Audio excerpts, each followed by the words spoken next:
पाठ 22 भुगतान असंतुलन में सुधार के तरीके। Methods of correction of imbalance of payments. दीर्घ उत्तरीय प्रश्न, लॉन्ग आंसर टाइप क्वेश्चंस। प्रश्न क्रमांक 90। भुगतान संतुलन में असामान्यता के क्या कारण हैं? इस असामान्यता को दूर करने की प्रमुख विधियों की व्याख्या कीजिए। What are the cause of disequilibrium in balance of payments? Explain the methods to correct disequilibrium in balance of payments। अथवा किसी देश के भुगतान संतुलन में असंतुलन के क्या कारण होते हैं? विकासशील देशों के संदर्भ में बताइए कि ऐसे असंतुलन को कैसे दूर किया जा सकता है। अथवा भुगतान शेष में असामान्यता के कारणों का उल्लेख करते हुए इसे सुधारने के उपायों की चर्चा कीजिए। उत्तर: विभिन्न देशों में भुगतान शेष में असंतुलन के विभिन्न कारण हो सकते हैं। प्रमुख कारण इस प्रकार हैं। पहला, विकास एवं विनियोग कार्यक्रम। विशेष रूप से अर्धविकसित देशों में भुगतान शेष में असंतुलन होने का प्रमुख कारण वह भारी मात्रा में विकास एवं विनियोग संबंधी कार्य है। यह देश द्रुत गति से औद्योगिकरण एवं आर्थिक विकास करना चाहते हैं, किंतु इसके लिए इनके पास पर्याप्त मात्रा में पूंजी एवं अन्य साधनों का अभाव होता है। अतः इन चीज़ों का इन्हें विदेशों से आयात करना होता है। इस प्रकार इन देशों को आयात तो बढ़ जाता है, किंतु उसी अनुपात में इनके निर्यात में वृद्धि नहीं हो पाती, क्योंकि प्राथमिक उत्पादन होने के नाते ये केवल इन्हीं गिनी वस्तुओं का ही निर्यात करते हैं। इसके साथ ही जब इन देशों में औद्योगिकरण की प्रक्रिया प्रारंभ होती है तो उन वस्तुओं की खपत देश में ही बढ़ जाती है, जिनका कि पहले निर्यात किया जाता था। इस प्रकार इन देशों के भुगतान शेष में संरचनात्मक परिवर्तन होते हैं, जिसके फलस्वरूप संरचनात्मक असंतुलन हो जाता है। दूसरा, चक्रीय उच्चवाचन।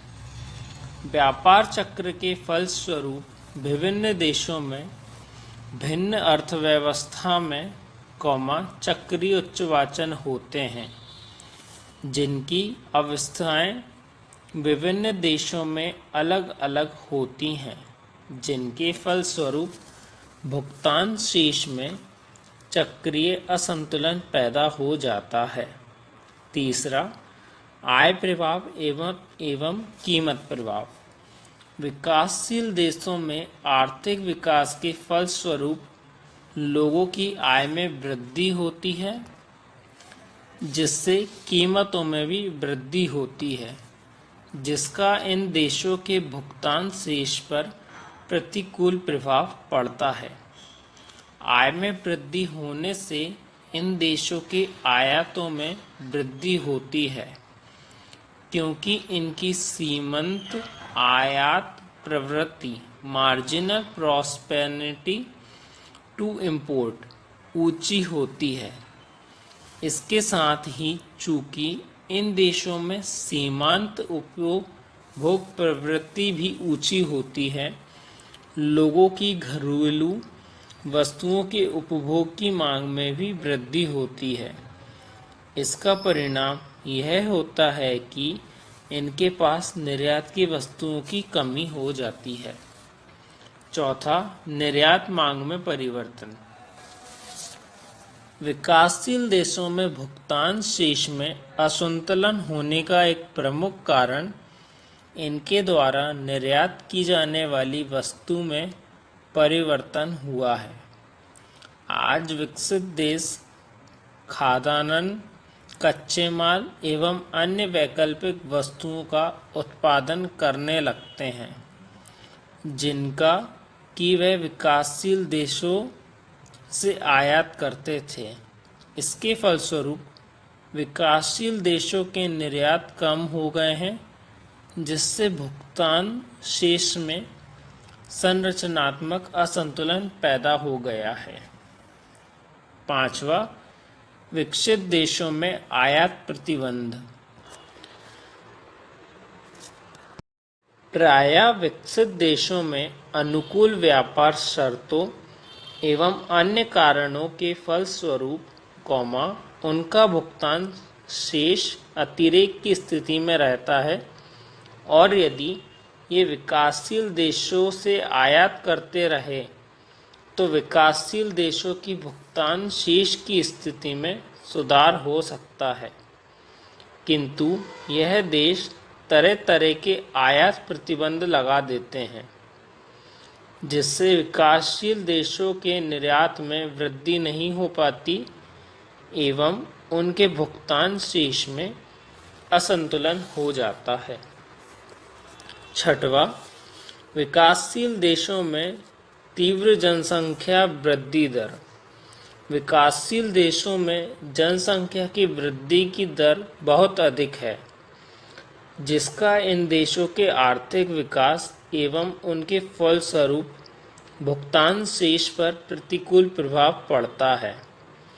जनसंख्या में वृद्धि के कारण एक तो इन देशों की आयात की मात्रा में वृद्धि हो जाती है, किंतु दूसरी ओर घरेलू उपभोग में वृद्धि होने से निर्यात क्षमता कम हो जाती है। यह तथ्य भी इन देशों की स्थिति को भीषण बना देता है कि विकसित देशों की घटती हुई जनसंख्या से विकासशील देशों के निर्यात में कमी हो जाती है, क्योंकि इन वस्तुओं की मांग में कमी हो जाती है। फलस्वरूप विकासशील देशों के भुगतान शेष में असंतुलन की समस्या और भी कठिन हो जाती है। सातवां, प्रदर्शन प्रभाव। अंतर्राष्ट्रीय व्यापार, राजनीतिक एवं अन्य सामाजिक कारणों से जब अर्ध विकसित देश विकसित देशों के संपर्क में आते हैं तो वहाँ के लोग विकसित देश के लोगों की उपभोग आदतों को अपनाने के लिए प्रवृत्त होते हैं तथा पश्चिमी तड़क भड़क को अपनाना चाहते हैं। अतः ऐसी वस्तुओं को विदेश से आयात किया जाता है, अर्थात आयात प्रवृत्ति में वृद्धि होने लगती है, जबकि दूसरी ओर या तो उनकी निर्यात की मात्रा स्थिर रहती है अथवा उसमें कमी हो जाती है। इसके फलस्वरूप विकासशील देशों के भुगतान शेष में असंतुलन की स्थिति पैदा हो जाती है। आठवां, अंतर्राष्ट्रीय ऋण एवं विनियोग। अपने विकास कार्यक्रम को वित्तीय व्यवस्था के लिए बहुत से विकासशील देश विकसित देशों से भारी मात्रा में ऋण लेते हैं, जिसके ब्याज एवं मूलधन की वापसी के लिए उन्हें बहुत अधिक विदेशी विनिमय खर्च करना होता है, जिससे उनके भुगतान शेष में असंतुलन पैदा हो जाता है। दूसरी ओर जो देश ऋण देते हैं उनका भुगतान शेष अनुकूल रहता है, क्योंकि उन्हें ब्याज आदि के रूप में विदेशी विनिमय प्राप्त होता है। भुगतान शेष के असंतुलन अथवा असाम्य में सुधार के उपाय। Measures for correcting the disequilibrium in the balance of payment. भुगतान संतुलन की असामान्यता को सुधारने के उपाय को दो भागों में बांटा गया है। ए, मौद्रिक उपाय। मौद्रिक उपाय में पहला मुद्रा संकुचन, दूसरा विनिमय नियंत्रण, तीसरा अवमूल्यन, चौथा विनिमय मूल्य ह्रास। बी, गैर मौद्रिक उपाय। गैर मौद्रिक उपायों में निम्न उपायों का समावेश होता है। पहला, आयातों पर प्रतिबंध अथवा आयात अवंश। दूसरा, प्रशुल्क। तीसरा, निर्यात प्रोत्साहन कार्यक्रम। चौथा, विदेशी पर्यटकों का प्रोत्साहन। ए, मौद्रिक उपाय। भुगतान शेष के प्रतिकूल असंतुलन को निर्यातों में वृद्धि करके एवं आयातों में कमी करके ठीक किया जा सकता है, जिसके लिए निम्न मौद्रिक उपायों का सहारा लिया जाता है। पहला, मुद्रा संकुचन, डिफ्लेटेशन। देश की प्रचलित मुद्रा की मात्रा को कम करने की क्रिया मुद्रा संकुचन कहलाती है। मुद्रा संकुचन से देश में वस्तुओं का मूल्य कम होता है। परिणाम स्वरूप जहां एक और स्वदेशी वस्तुओं को विदेशी बाजारों में नीचे मूल्यों पर निर्यात किया जा सकता है, वहीं दूसरी ओर आयातित वस्तुएं स्वदेशी उपभोक्ताओं के लिए महंगी होती हैं, जिससे आयातों में की जा सकती है। इस प्रकार निर्यातों में वृद्धि और आयातों में कमी के माध्यम से प्रतिकूल व्यापार शेष को ठीक किया जा सकता है। कुछ अर्थशास्त्रियों का मत है कि मुद्रा संकुचन के द्वारा भुगतान संतुलन में साम्य लाना एक अच्छा उपाय नहीं है। इसका कारण यह है कि मुद्रा संकुचन से देश की अर्थव्यवस्था में मंदी, बेरोजगारी एवं आय आदि में कमी आ सकती है, जिससे देश की आर्थिक, सामाजिक एवं राजनीतिक स्थिति प्रभावित होती है। अतः मुद्रा संकुचन के द्वारा देश में मूल्यों को जानबूझकर कम करना अनेक आर्थिक संकटों को पैदा करना है। दूसरा, विनिमय नियंत्रण।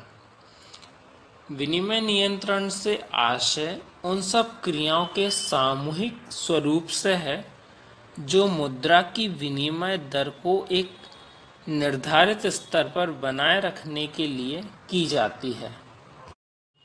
इस रीति के द्वारा सरकार विदेशी आयातों पर प्रतिबंध लगाती है ताकि भुगतान संतुलन के घाटे की पूर्ति हो सके।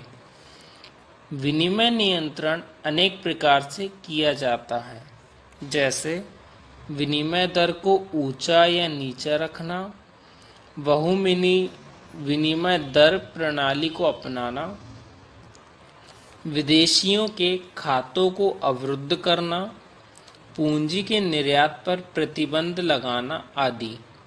विनिमय नियंत्रण की उपर्युक्त रीतियों के अंतर्गत विदेशी व्यापार से संबंधित व्यापारियों को निर्देश किया जाता है कि बिना सरकार की पूर्वानुमति के कोई भी आयात एवं निर्यात न किया जाए और विदेशी व्यापार से प्राप्त विदेशी मुद्रा को केंद्रीय बैंक में जमा किया जाए। इस प्रकार की नीति से भुगतान संतुलन में साम्य की स्थिति पैदा होती है। तीसरा, अवमूल्यन। अवमूल्यन से आशय जानबूझकर अपनी मुद्रा का वहाँ मूल्य को कम करने से है।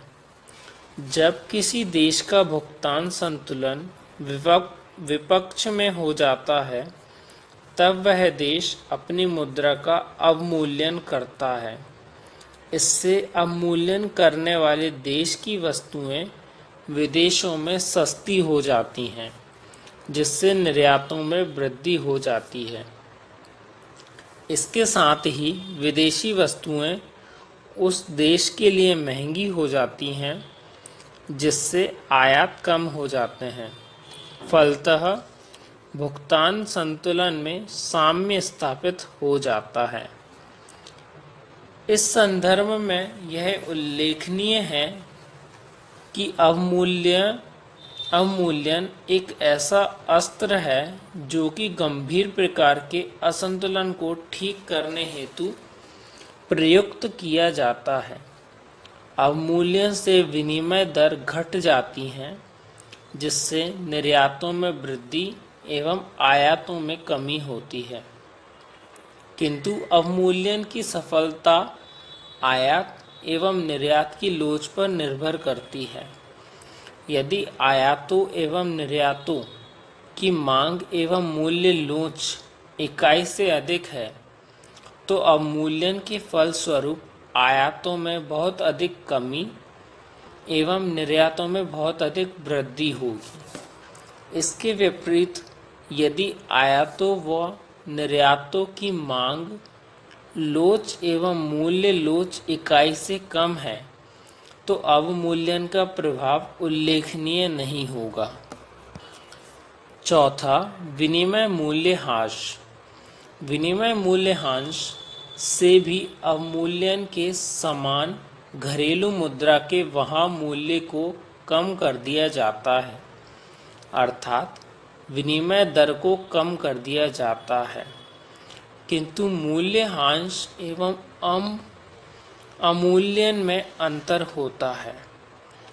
अवमूल्यन में मुद्रा के वहाँ मूल्य में कमी बाजार की शक्तियों के फलस्वरूप अपने आप होती है।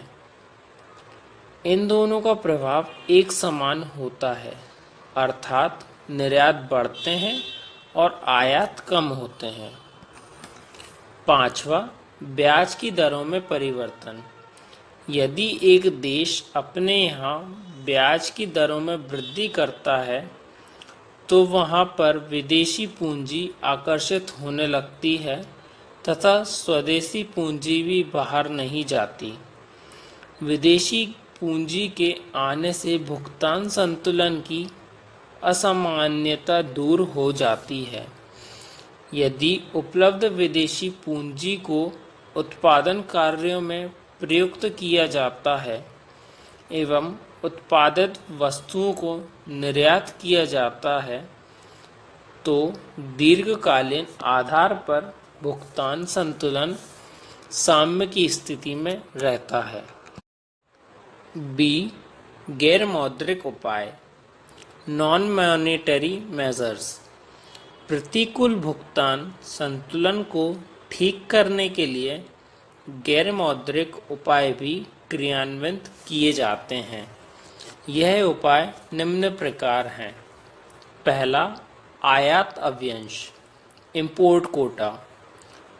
आयातों को सीमित करने के लिए एक देश की सरकार आयात अवंश के माध्यम से आयात किए जाने वाले माल की मात्रा को निश्चित कर देती है, अथवा आयात किए जाने वाले माल के मूल्य की अधिकतम सीमा भी निश्चित कर देती है, जिससे अधिक आयात नहीं किया जा सकता। इसके लिए अवधि भी निश्चित कर दी जाती है।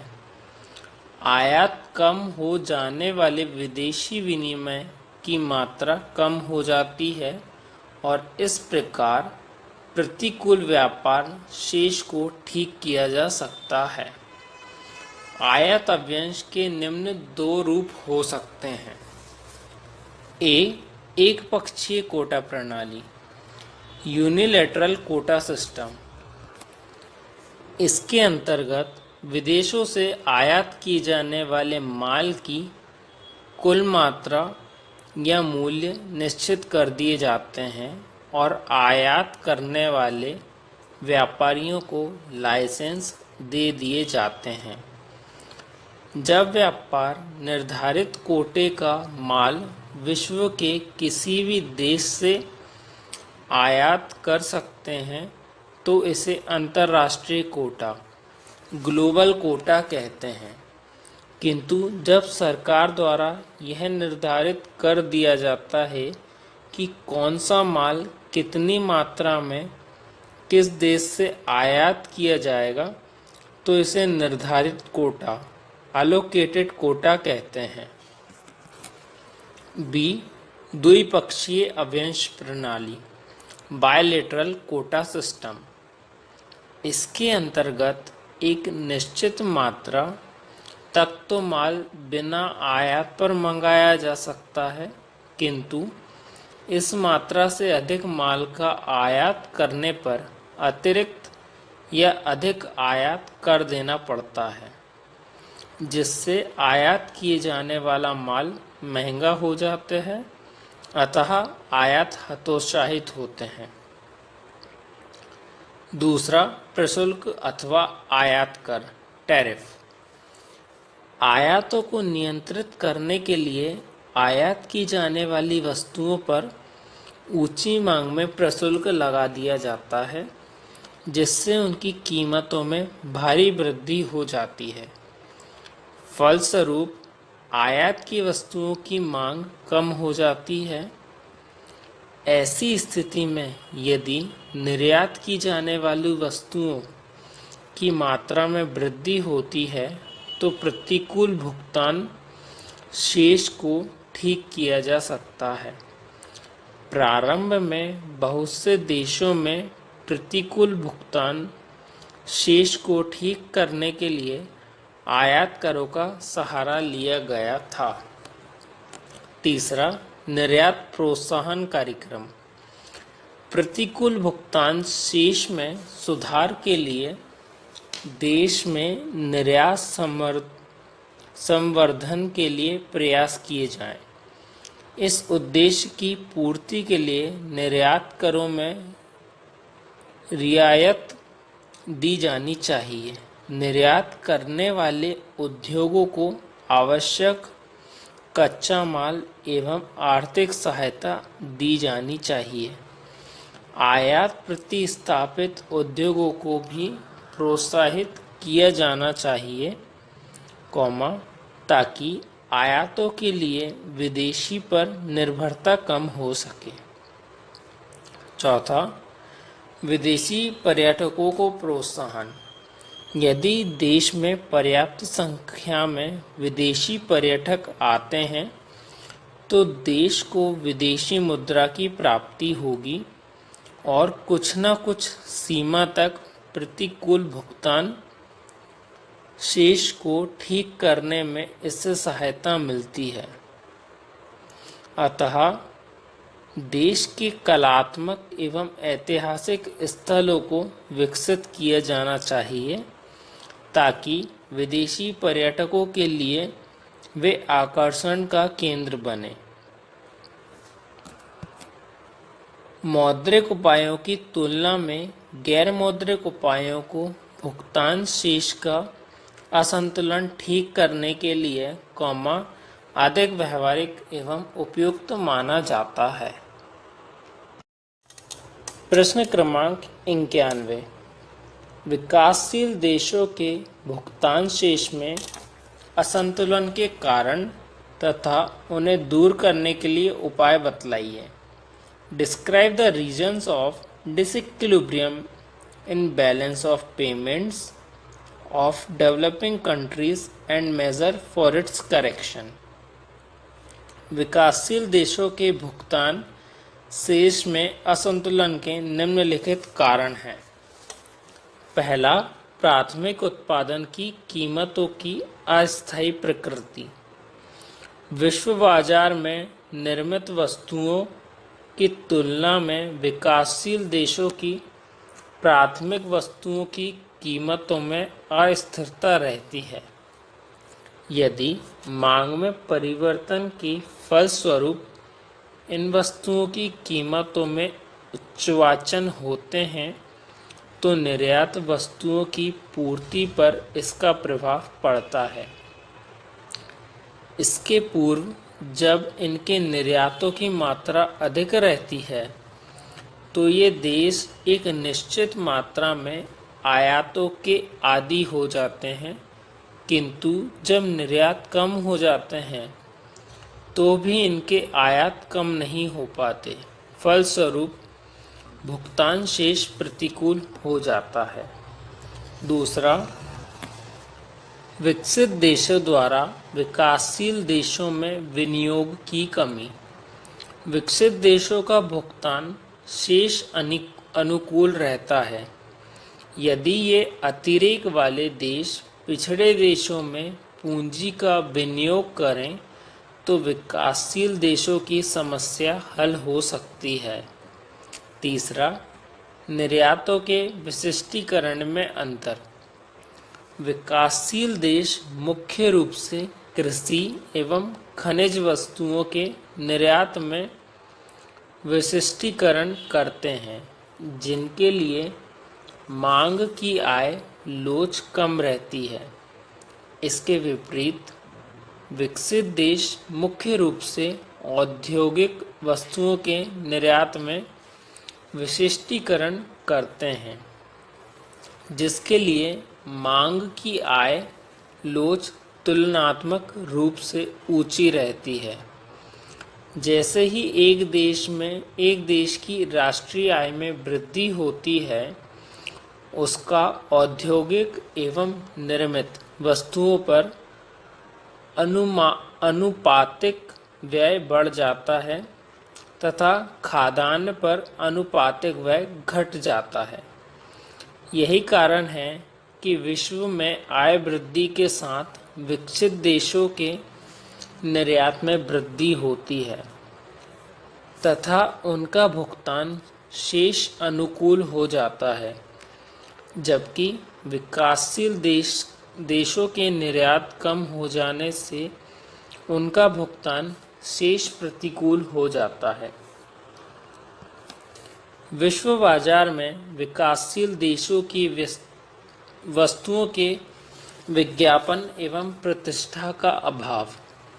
विकसित देशों ने विज्ञापन एवं विक्रय कला के माध्यम से विश्व बाजार में अपनी वस्तुओं की प्रतिष्ठा स्थापित कर ली है, जिससे उनके निर्यातों में वृद्धि हुई है। किंतु विकासशील देशों ने अपनी वस्तुओं की इस प्रकार प्रसिद्धि स्थापित नहीं की है। अभी भी वे अपने निर्यातों के लिए विश्व में बाजारों की खोज में लगे हुए हैं। फलस्वरूप उनके निर्यातों में वांछनीय वृद्धि नहीं हो पाई एवं उनका भुगतान शेष प्रतिकूल है।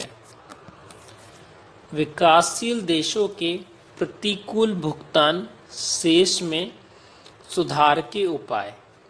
पहला, अंतर्राष्ट्रीय मौद्रिक प्रणाली में सुधार।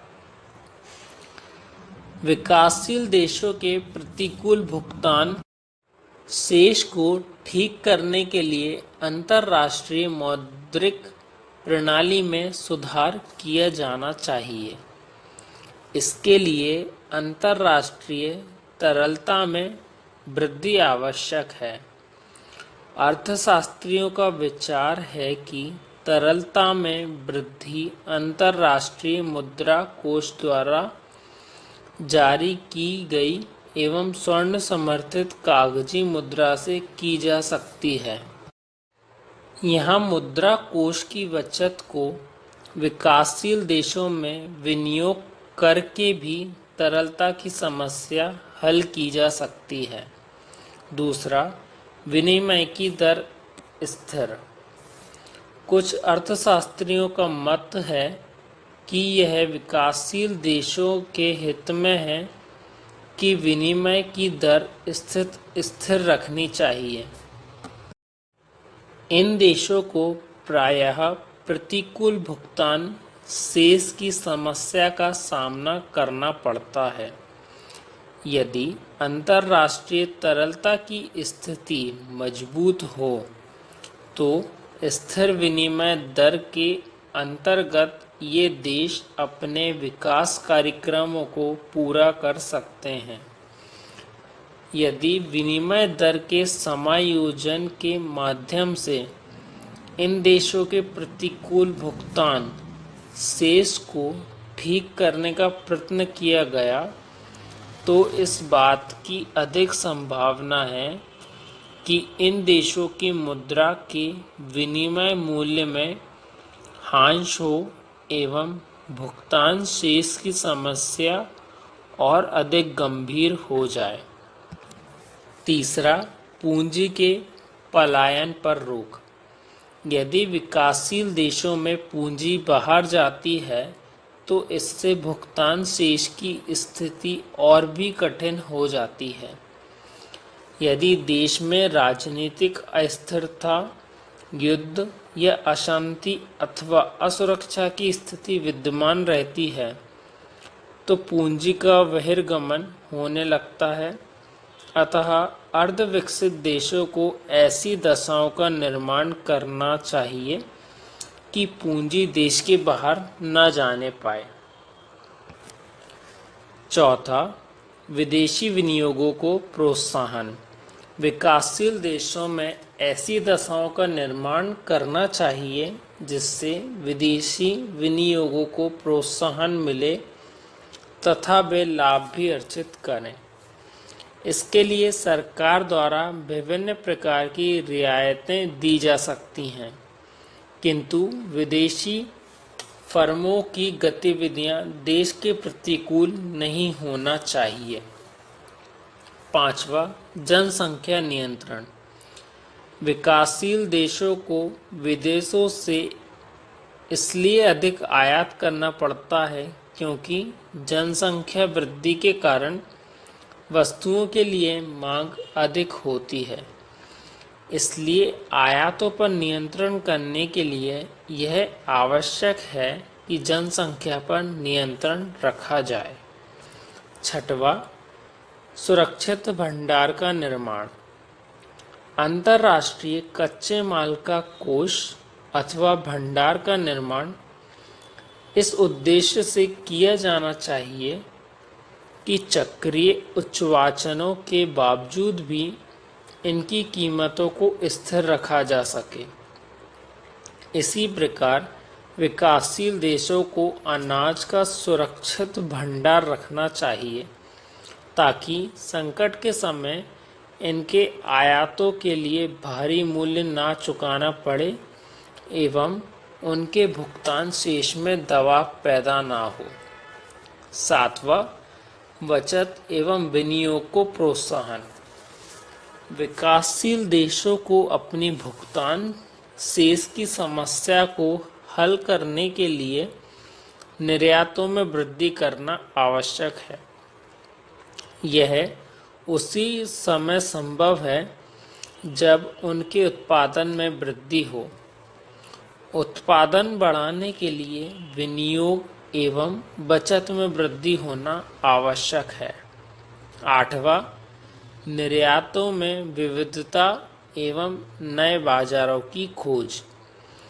अपने निर्यातों में वृद्धि करने के लिए विकासशील देशों को निर्यात संवर्धन के उपायों को अपनाना चाहिए तथा निर्यात की वस्तुओं में विविधता एवं गुणात्मक सुधार लाना चाहिए ताकि वह विश्व बाजार में प्रतियोगिता कर सकें। इससे उनके भुगतान शेष में सुधार होगा। नवा, नई अंतर्राष्ट्रीय अर्थव्यवस्था की स्थापना। विकासशील देशों में एक नई अंतर्राष्ट्रीय अर्थव्यवस्था की स्थापना की जानी चाहिए। इसके लिए इन देशों में संगठन होना आवश्यक है। प्रश्न क्रमांक 92, भुगतान शेष में असंतुलन के प्रकार बतलाइए। Describe the kinds of disequilibrium in balance of payment? उत्तर, भुगतान शेष में असंतुलन के प्रकार। Kinds of disequilibrium in balance of payment. पहला, चक्रीय असंतुलन। दूसरा, सुदीर्घकालिक असंतुलन।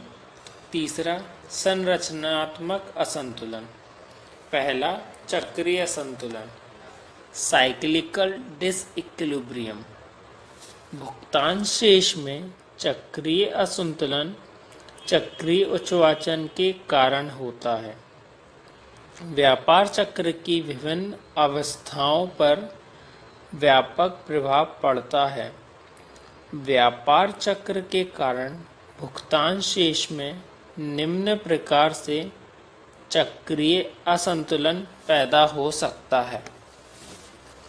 पहला, जब विभिन्न देशों में व्यापार चक्र के फलस्वरूप तेजी एवं मंदी की स्थिति में भिन्नता हो अथवा गहनता हो।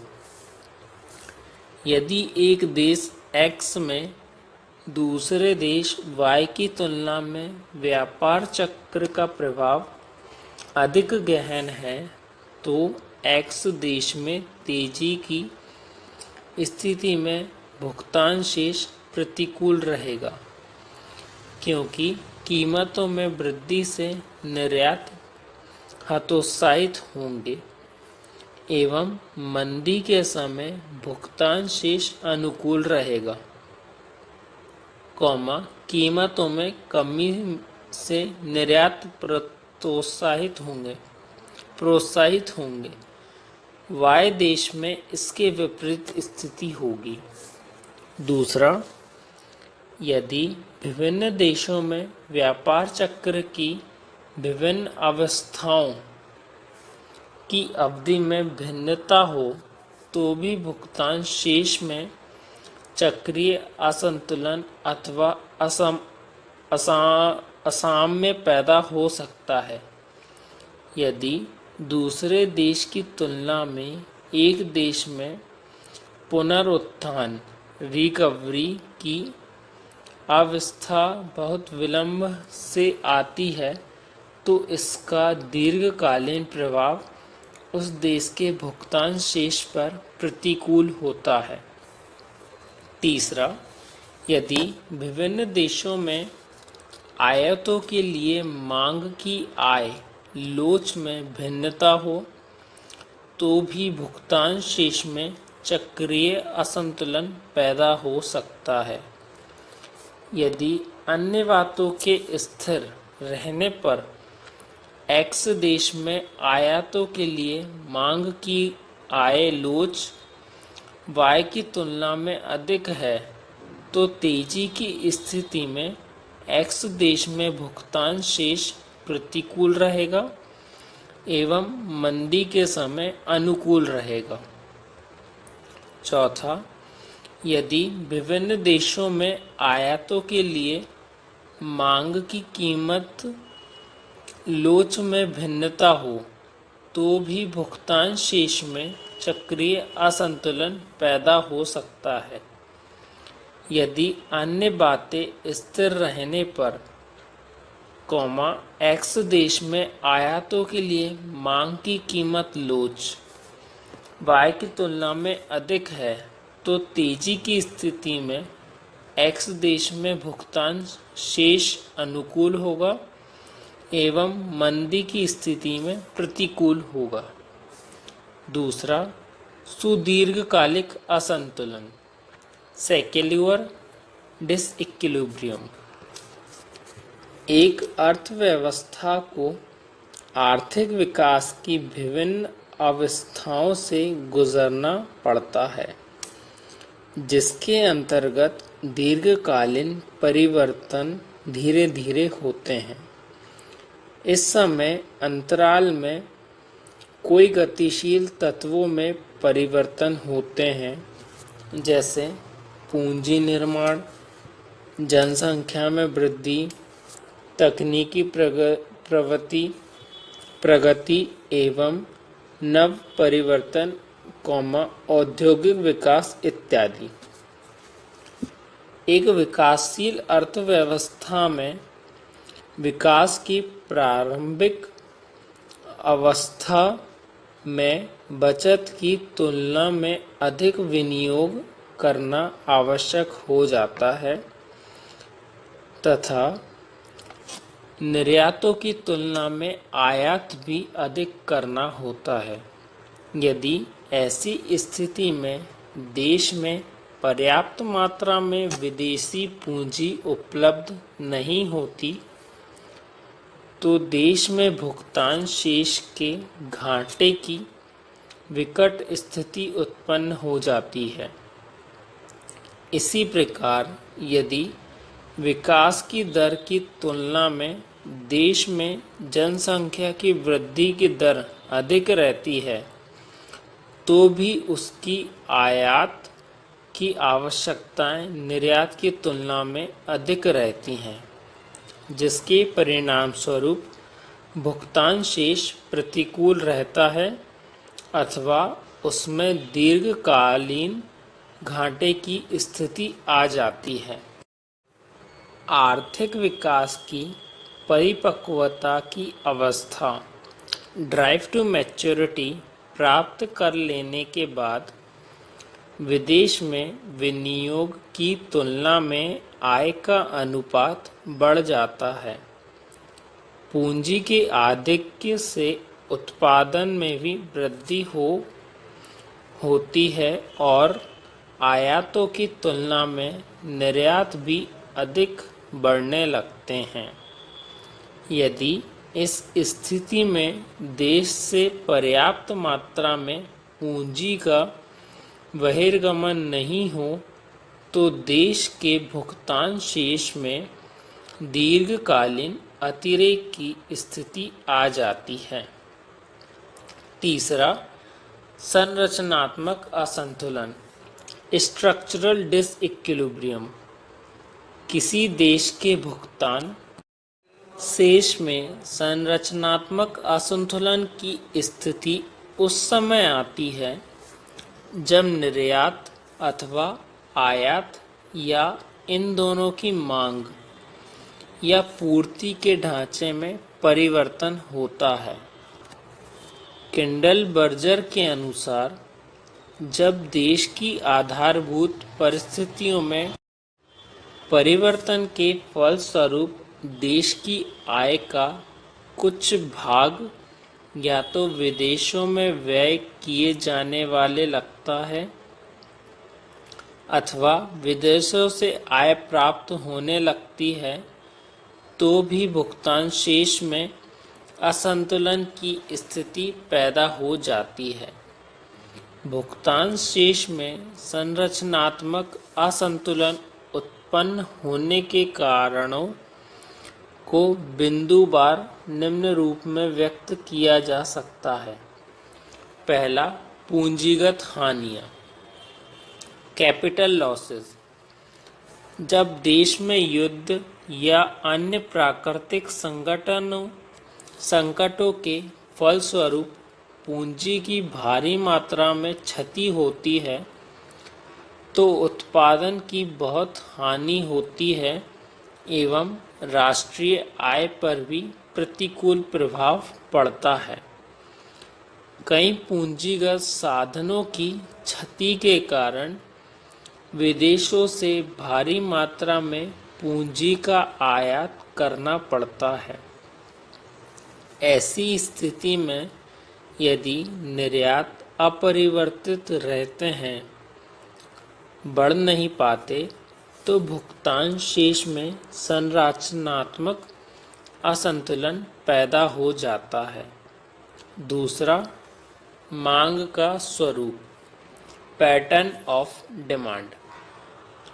भुगतान शेष में असंतुलन के लिए आवश्यक है कि देश में उत्पादन मांग के ढांचे के अनुरूप हो।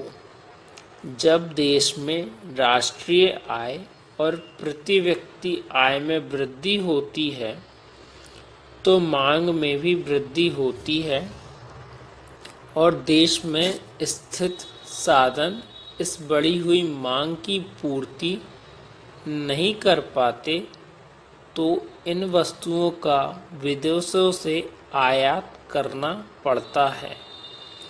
यदि निर्यात अपरिवर्तित रहते हैं तो उक्त स्थिति में आयातों की वृद्धि से भुगतान शेष में असंतुलन हो जाता है। तीसरा, व्यापार शर्तें, टर्म्स ऑफ ट्रेड। एक देश के लिए व्यापार की शर्तें इसलिए अनुकूल अथवा प्रतिकूल हो जाती हैं क्योंकि आयातों पर निर्यात की मांग तथा पूर्ति में सापेक्षिक परिवर्तन हो जाते हैं। उदाहरण के लिए, यदि किन्हीं कारणों से प्राथमिक उत्पादन और कच्चे माल की कीमतों में निर्मित माल की तुलना में अधिक वृद्धि होती है तो जो देश प्राथमिक वस्तुओं, कृषि पदार्थों एवं कच्चे माल का निर्यात करते हैं उनके लिए व्यापार की शर्तें अनुकूल हो जाती हैं और अतिरेक की स्थिति आ जाती है, जबकि निर्मित माल वाले देश में संरचनात्मक असंतुलन पैदा हो जाता है। चौथा, दीर्घकालीन पूंजी प्रवाह में परिवर्तन, changes in long term capital flows. जब किसी देश के दीर्घकालीन पूंजी प्रवाह में परिवर्तन होता है तो इसके फलस्वरूप भी वहाँ संरचनात्मक असंतुलन की स्थिति आ जाती है। पांचवा, संस्थागत परिवर्तन, इंस्टीट्यूशनल चेंजेस। जब देश में राजनीतिक, सामाजिक, आर्थिक और संस्थागत परिवर्तन होते हैं तो भी भुगतान शेष में संरचनात्मक असंतुलन पैदा हो जाता है। जैसे यदि राजनीतिक परिवर्तन के फलस्वरूप एक देश के निर्यात कम होते हैं तो भी भुगतान शेष असंतुलित हो जाता है।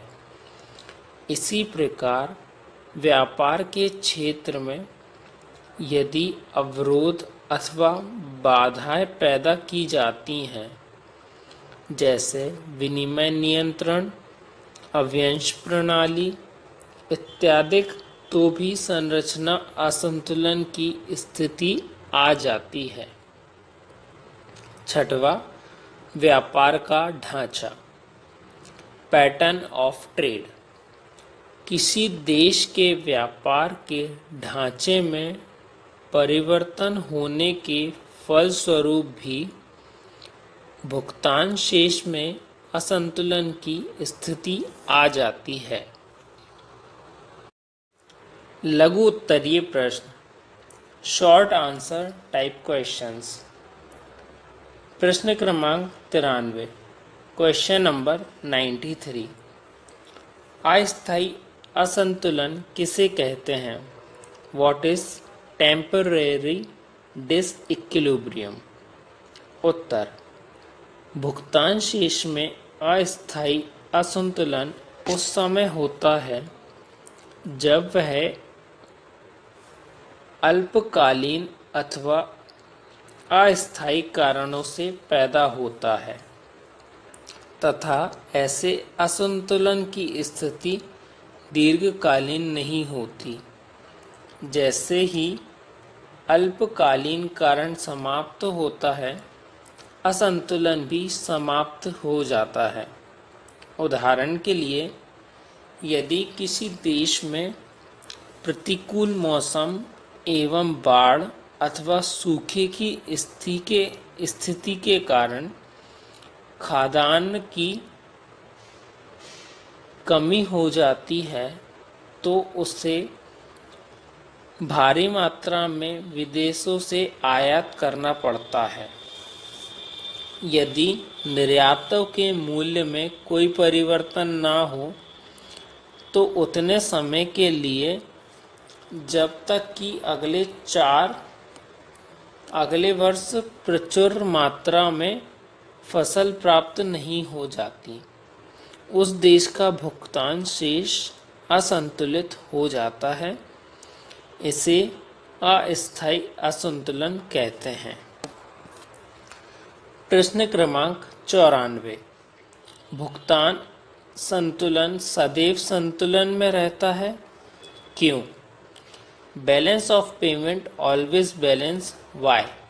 उत्तर, एक देश का व्यापार संतुलन भले ही संतुलन में ना रहे, पर भुगतान संतुलन सदैव संतुलन की स्थिति में रहता है।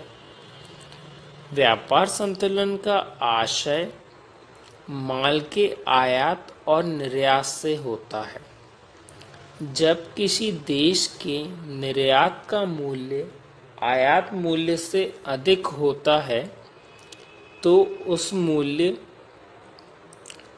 उस देश का व्यापार संतुलन उसके पक्ष में होता है, किंतु व्यापार संतुलन से देश की संपूर्ण आर्थिक स्थिति का ज्ञान नहीं होता तथा इसमें असंतुलन हो सकता है। जहाँ तक भुगतान संतुलन का संबंध है, चूंकि इसका विवरण वही खाते के समान दोहरी प्रविष्टि इक्वल डुअल एंट्री लेनदारी एवं देनदारी के आधार पर तैयार किया जाता है, और यदि सारी प्रविष्टियां सही ढंग से की जाती हैं तो कुल देनदारियों के बराबर होती है। इसका कारण यह है कि लेन देन की दोनों पक्षों योग राशि में बराबर होते हैं तथा उन्हें एक दूसरे के विरुद्ध दिशा में लिखा जाता है। अतः लेखा के संदर्भ में भुगतान शेष सदैव संतुलन में रहता है। प्रश्न क्रमांक 95। अवमूल्यन की सफलता की शर्तें लिखिए। Write the condition of success of devaluation. उत्तर, अवमूल्यन की सफलता निम्न बातों पर निर्भर करती है। पहला, लोचपूर्ण मांग। आयात एवं निर्यात के लिए मांग लोचपूर्ण होनी चाहिए ताकि अवमूल्यन की उद्देश्यों को प्राप्त किया जा सके। दूसरा, लागत और मूल्यों में स्थिरता। यह आवश्यक है कि अवमूल्यन करने वाले देशों में मुद्रा के आंतरिक मूल्य में स्थिरता रहनी चाहिए, अर्थात लागत और कीमत में परिवर्तन नहीं होना चाहिए। तीसरा, विदेशों से सहयोग। एक मुद्रा के अवमूल्यन की नीति उसी समय सफल हो सकती है जबकि उसे विदेशों से जिनकी मुद्रा की मूल्य वृद्धि हो गई है पूर्ण संयोग मिले, अर्थात बदले में अन्य देशों को भी अपना मुद्रा का अवमूल्यन नहीं करना चाहिए। चौथा, विनिमय मूल्य ह्रास। जब बिना किसी सरकारी हस्तक्षेप के देश की मुद्रा का वहाँ मूल्य बाजार शक्तियों के परिवर्तन के कारण स्वतः ही कम हो जाता है, तब इसे विनिमय मूल्य ह्रास कहते हैं। विनिमय मूल्य ह्रास का प्रभाव भी अवमूल्यन के समान होता है और इसकी सफलता भी उन्हीं बातों पर निर्भर करती है जो अवमूल्यन को सफल बनाने के लिए आवश्यक होती हैं। प्रश्न क्रमांक 96। Question number 96। भुगतान शेष में असंतुलन के कारण लिखिए। Write the cause of disequilibrium in balance of payment. उत्तर, भुगतान शेष में असंतुलन के कारण निम्न है। पहला, विकास एवं विनियोग कार्यक्रम। दूसरा, चक्रीय उच्चाचन। तीसरा, आय प्रभाव एवं कीमत प्रभाव। चौथा, निर्यात मांग में परिवर्तन। पांचवा, विकसित देशों में आयात प्रतिबंध। छठा, विकासशील देशों में तीव्र जनसंख्या वृद्धि दर। सातवां, प्रदर्शन प्रभाव। आठवां, अंतर्राष्ट्रीय ऋण एवं विनियोग। वस्तुनिष्ठ प्रश्न, ऑब्जेक्टिव टाइप क्वेश्चंस। सही विकल्प चुनिए। पहला, प्रत्यक्ष व्यापार के अंतर्गत उन आयातों तथा निर्यातों को सम्मिलित किया जाता है जिन्हें बंदरगाह पर लेखांकित किया जाता है। इस प्रकार की मदों को विदेशी व्यापार की दृश्य मदें कहते हैं, ब अदृश्य मदें कहते हैं, स उपर्युक्त कोई भी, द उपर्युक्त में से कोई नहीं। सही उत्तर है आ, दृश्य मदें कहते हैं। दूसरा, अप्रत्यक्ष व्यापार के अंतर्गत उन आयातों एवं निर्यातों को सम्मिलित किया जाता है जिन्हें बंदरगाहों पर लेखांकित किया जाता है, ब लेखांकित नहीं किया जाता, स उपर्युक्त कोई भी, द उपर्युक्त में से कोई नहीं। सही उत्तर है ब, लेखांकित नहीं किया जाता। तीसरा, निम्नलिखित में से कौन सी मद भुगतान संतुलन के अंतर्गत सम्मिलित नहीं की जाती? अ वस्तुओं का आयात, ब वस्तुओं का निर्यात, स अदृश्य मदें, द उपर्युक्त में से कोई नहीं। सही उत्तर है द, उपर्युक्त में से कोई नहीं। चौथा, निम्नलिखित में से कौन सी मद भुगतान संतुलन में सम्मिलित की जाती है? अ वस्तुओं का आयात तथा निर्यात, ब सेवाओं का आयात तथा निर्यात, स उपर्युक्त सभी, द उपर्युक्त में से कोई नहीं। सही उत्तर है स, उपर्युक्त सभी। पांचवा, विनिमय हांस के फलस्वरूप आयात हतोत्साहित होते हैं तथा निर्यात प्रोत्साहित होते हैं, ब आयात प्रोत्साहित होते हैं तथा निर्यात हतोत्साहित होते हैं, स आयात एवं निर्यात दोनों ही प्रोत्साहित होते हैं, द उपर्युक्त में से कोई नहीं। सही उत्तर है अ, आयात हतोत्साहित होते हैं तथा निर्यात प्रोत्साहित होते हैं। छठवा, निम्नलिखित में से कौन सा कथन सत्य है? अ व्यापार संतुलन का संबंध केवल अदृश्य व्यापार से ही रहता है, ब व्यापार संतुलन का संबंध केवल दृश्य व्यापार से ही रहता है, स व्यापार संतुलन का संबंध दृश्य एवं अदृश्य दोनों व्यापारों से होता है। द उपयुक्त में से कोई नहीं। सही उत्तर है ब। व्यापार संतुलन का संबंध केवल दृश्य व्यापार से ही रहता है। 7वां, भुगतान संतुलन में असमानता को दूर किया जा सकता है।